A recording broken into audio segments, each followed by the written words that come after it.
بين المرء وقلبه وأنه إليه تحشرون.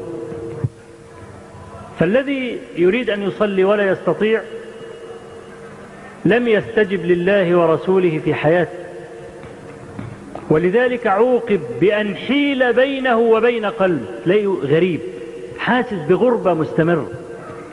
السلام النفسي الذي كان يشعر به زمان لا يجده، دائما قلق. هي دي بقى الحيلولة ما بين القلب وما بين الإنسان إذا ترك الاستجابة لله والرسول. ترك الاستجابة معناه اتباع الهوى على طول.